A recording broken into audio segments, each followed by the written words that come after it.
be really, really exciting this way. We get everybody involved. And the topic for today's training is, as Mr. Gay has already enlightened to us, is how to speak like a statesman. So why do we have this training session? As Mr. Gay has also shared, because we encounter a lot of contentious issues every day. And it's okay, every one of us, we have strong opinions and we are entitled to our own opinions. But I think it's important how we express it, right? So expressing our opinions, if it's not done properly, I'm going to end up with misunderstanding, arousing suspicions, voice, reducing trust, or even generating animosities, right? If we express our opinion clearly and we do it well, then it helps everyone to understand it better. It reduces tension, fosters goodwill, and build consensus, and you become someone that people would like to listen to, always being very eager to listen to. So tonight, we are very honored to have this session to be presented by Valen. Valen is a quantity surveyor. Okay, she has only recently started her journey as in public speaking, but she's accelerating her pace by doing two things at the same time: learning and sharing. Okay, so for this whole session, it's going to be 40 minutes. The green card, you can flash it at 30 minutes, and then the yellow card at 35, and of course the red card at 40 minutes. So, without much ado, let's put our hands together and welcome Valen.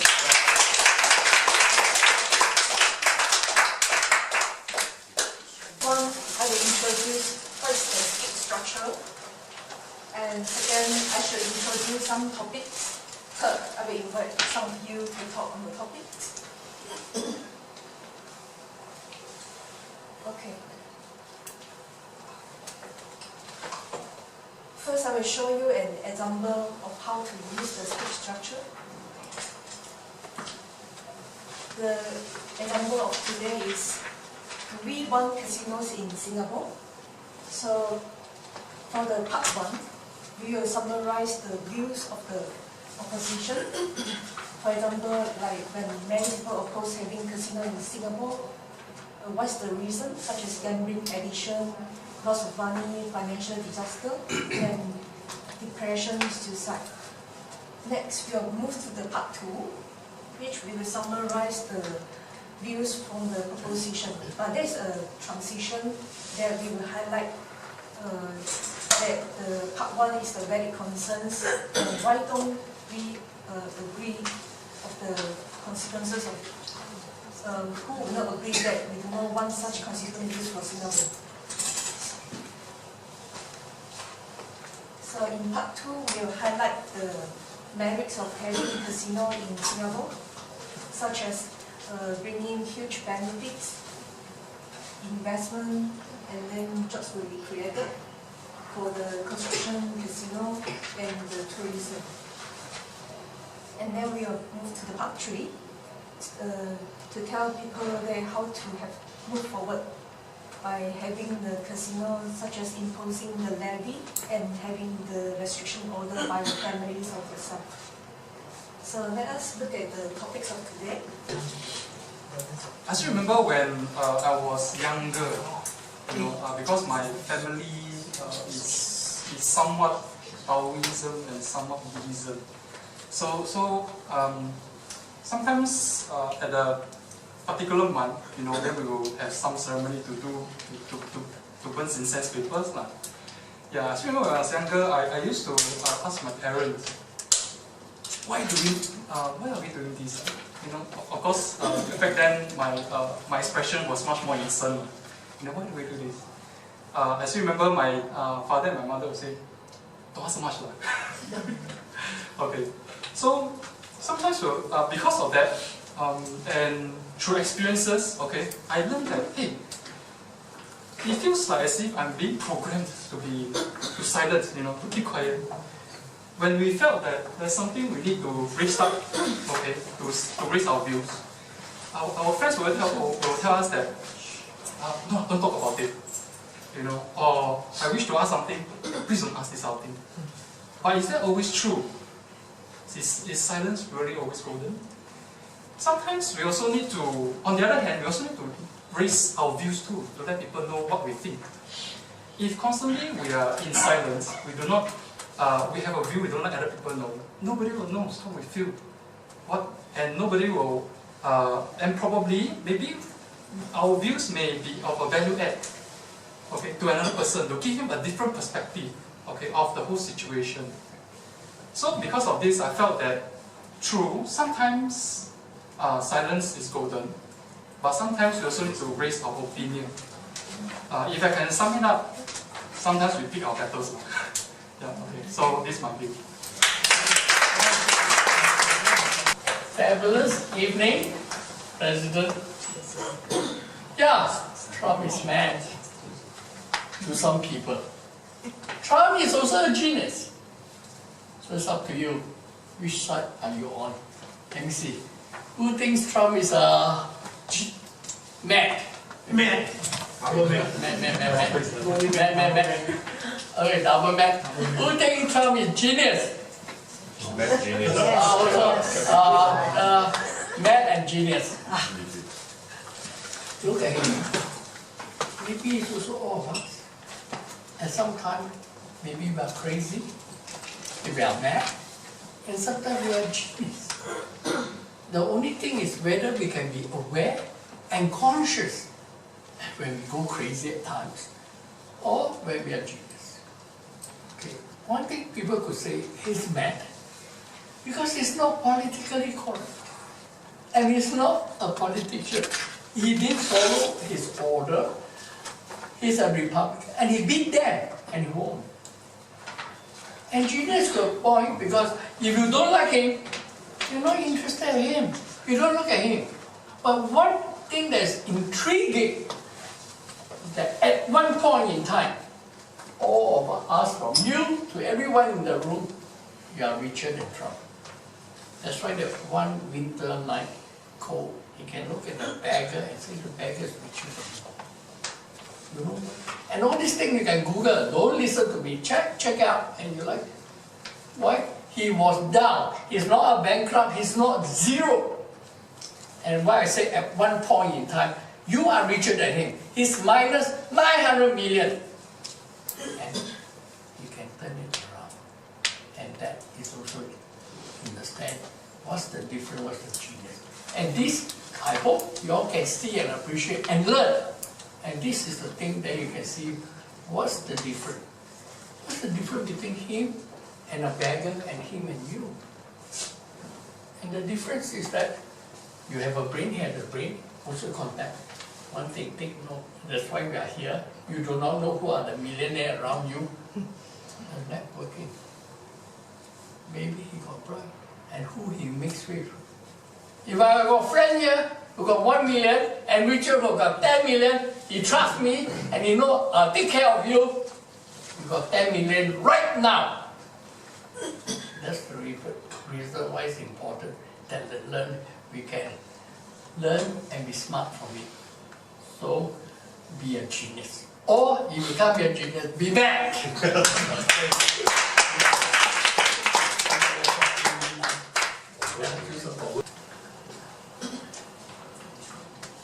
Good evening. Good evening. My name is Amy, and I would like to thank you all for giving this opportunity of me standing here and for listening to me today. And thank you. How many of you think that life is fair? Thank you. How many of you do not? Thank you. So we all have different opinions about life. Whether is it fair or whether is it not. To me, in my opinion, life is fair. I would say life is fair because of how we live our life. How do we live our day-to-day life? What are the things that will make our decisions? What are the thoughts that we think? Do we think empowering thoughts or disempowering thoughts? What do we feel? Do you feel happy or do you feel unhappy, irregardless of what you have? Either you have owned a material things, a big house, properties, a lot of cars. Do you think you will still be happy? Yes. Thank you. Some of you, most of you, said yes. And some said no. So how do you think that those material things can really bring you happiness? We achieve and we pursue things because you think that your properties, your cars, your branded bags, your clothes can bring you happiness. Yes. But that is the end result. You are achieving this. You are pursuing this because this is the end result that you want. Yes. But at the end result, we can actually be happy even without these material things. Yes. We can feel happy if we have our families, your parents, your children, your friends. For me, that is what brings me happiness. It brings me fulfillment. How do you feel happy even without the material things that you have? If everything was taken away from you, would you still be happy? So this comes into what is really important to you. Is it your family, career, business? What are the decisions that we are making? If we are able to direct ourselves and focus ourselves of making ourselves happy, I think without even those material things, we can enjoy life with our family, with our environment that God has given to us, and we can enjoy ourselves and end up being happy without it. Thank you.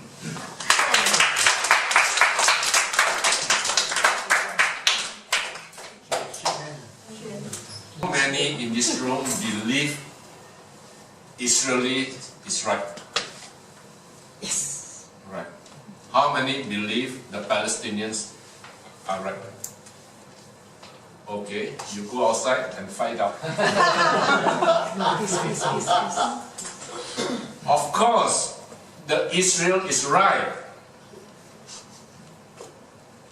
Why are they right? Because they are recognized by United Nations. Right? After World War II, the victors got together and draw a line in the sand.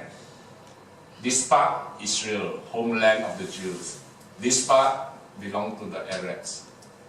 And because United Nations recognized that line, that divide, the line in the sand, therefore they are right. But are they really right? For centuries, the Palestinian has been living there. It has been their homeland. Can you just, a few guys come together on a piece of paper, draw a line and say, this one belongs to the Jews and therefore it belongs to the Jews? Cannot. But why do the Jews insist that it is their land? Because it goes back 2,000 over years ago, when Moses led his people out of Israel. And Lord tell him, this is the promised land, go there, right? So after suffering, 40 days and 40 nights, how many nights in the desert and everything, finally, they arrived. Therefore, it belongs to them. So the real question is, and this applies to even the Spratly Island where there's dispute with China and all the rest, the real question, ask yourself, when did time begin. To the Jews, the time began 2,000 over years ago, when God gave them the land, and the great exodus started all the way from Egypt then. Time started then. But to the Jews, time started more recently, when they occupied the land. They have been staying there for many years. The same problem in Malaysia when the Malays claimed that the land belonged to them. To them, the land started, the time started when they were the sultans. Time didn't start when other people, Indians, came to stay in Malaysia. The time not counted. Same in Singapore, same in Spratly Island. When did time begin? If you can answer that question, then you know who is right and who is wrong. Right? Otherwise, like in the Chinese movie, you go and fight and kill this guy. You are right because his father killed your grandfather. But why? Your grandfather killed his great-grandfather because the great-grandfather killed your great-great-grandfather. So when did time begin? That's right. That is a question. Thank you.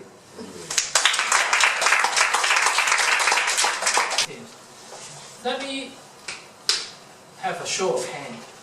Any of you ever have a friend who is gay or a lesbian? That is one of them. So for you who have this personal experience, you will know that they're actually very nice people. Yes. Yes. You know, something happened to them. I can speak because I had spent many years with them back when I was younger. Because I had a girlfriend who is actually bisexual. I can't believe it. She can like men and she can like women. And she used to take me to this gay bar. I've been there for like 2 years. Every Friday we go there to drink. There I meet lesbians. There I meet gay men. I have to be very careful when I go to the toilet because they keep touching my bottom. But when you get to know them, they are actually very nice people. But somehow I feel that there's a chemical imbalance in them. Because you find that even among the gay, there are male type of gay and then more female type of gay. So to treat them like a criminal, I think that's wrong. Because they can't help it. They really cannot help it. They are, like what you say, born this way. You could have relatives or friends who are like that. It's not that they want to be like that. Some are really on the extreme side where they will change sex. And there are others who are just in between. But either way, we must treat them like humans. We must still love them and accept them and not treat them like criminals. Thank you.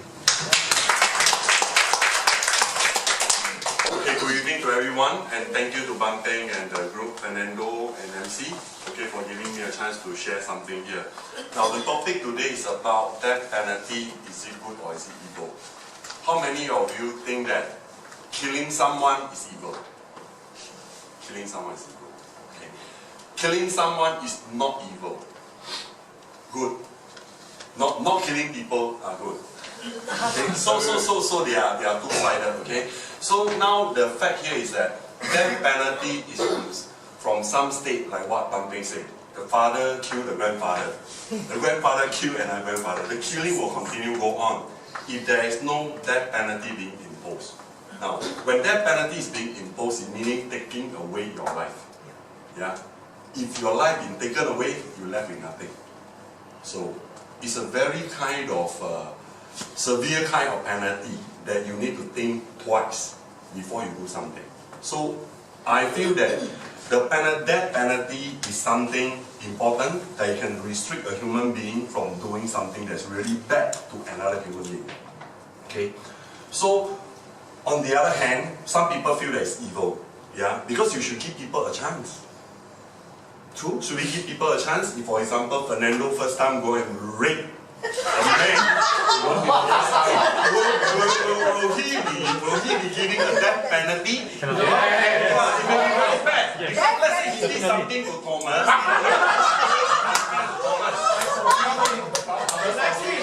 Okay, so end of the day, the argument will keep on going on. So anyway, it's a kind of state law for the things to be done. There is right, there is wrong. It's depending on how you practice it. Yeah, and more importantly, you need to have a backup plan.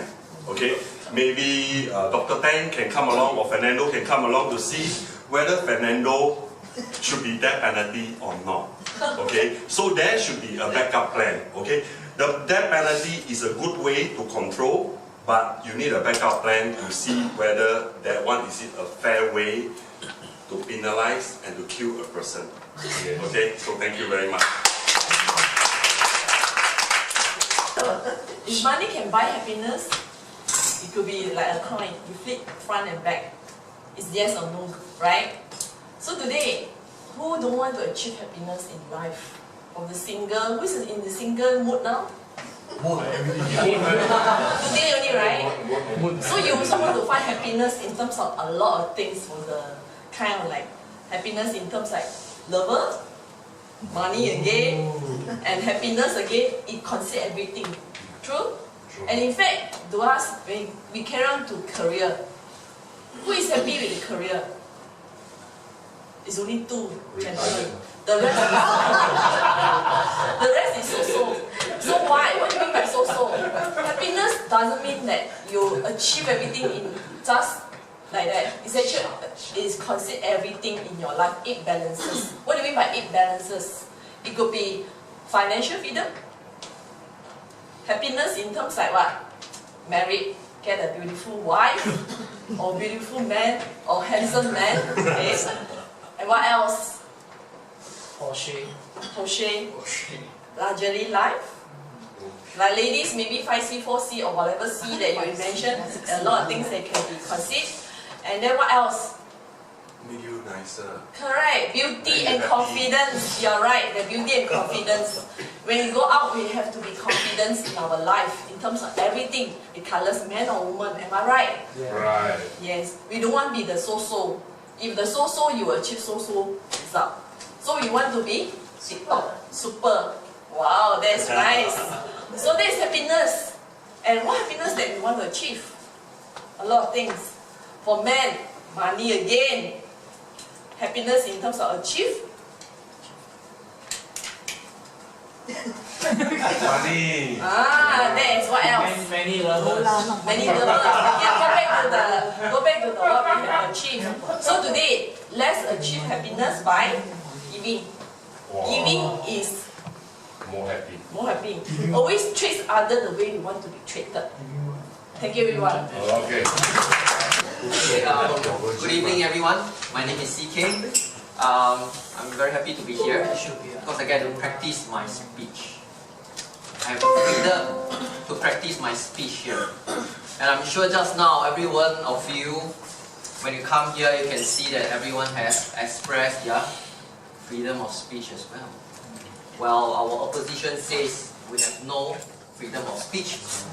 Or not just that, the Americans especially also say that Singapore actually restrict freedom of speech. So, do we have too much freedom or too little freedom? No freedom. No freedom. No freedom. Then that's a good point. No freedom, that is totally no way to exercise our freedom at all. But in which area? Financial freedom? Physical freedom?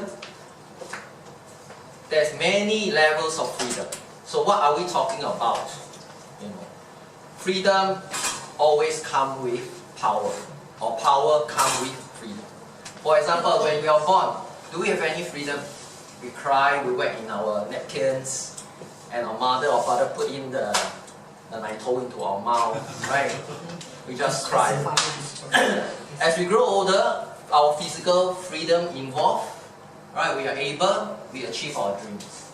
But for the handicapped, no, they struggle more. But do they have freedom?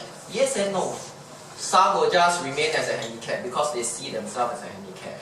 Some will evolve, even become stronger, and they achieve more than what an able person can do.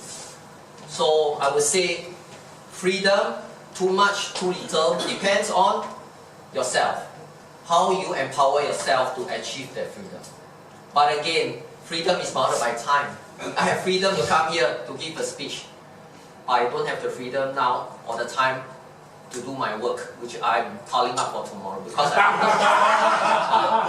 I made this choice. So there are very many aspects to freedom. When you consider freedom, when you don't have enough freedom, you better think, you know, are you considering, are you doing the right things? When you have too much freedom, be aware. Don't abuse them because they will leave you very soon. The first freedom that we might have, personally I think, is health. That's why we're able to do here. That's why you are able to speak. Right? For a handicapped who is mute, he can't speak, he can't hear. So that's normal for him. So take care of yourself. Have a good rest tonight, you know, be on my health.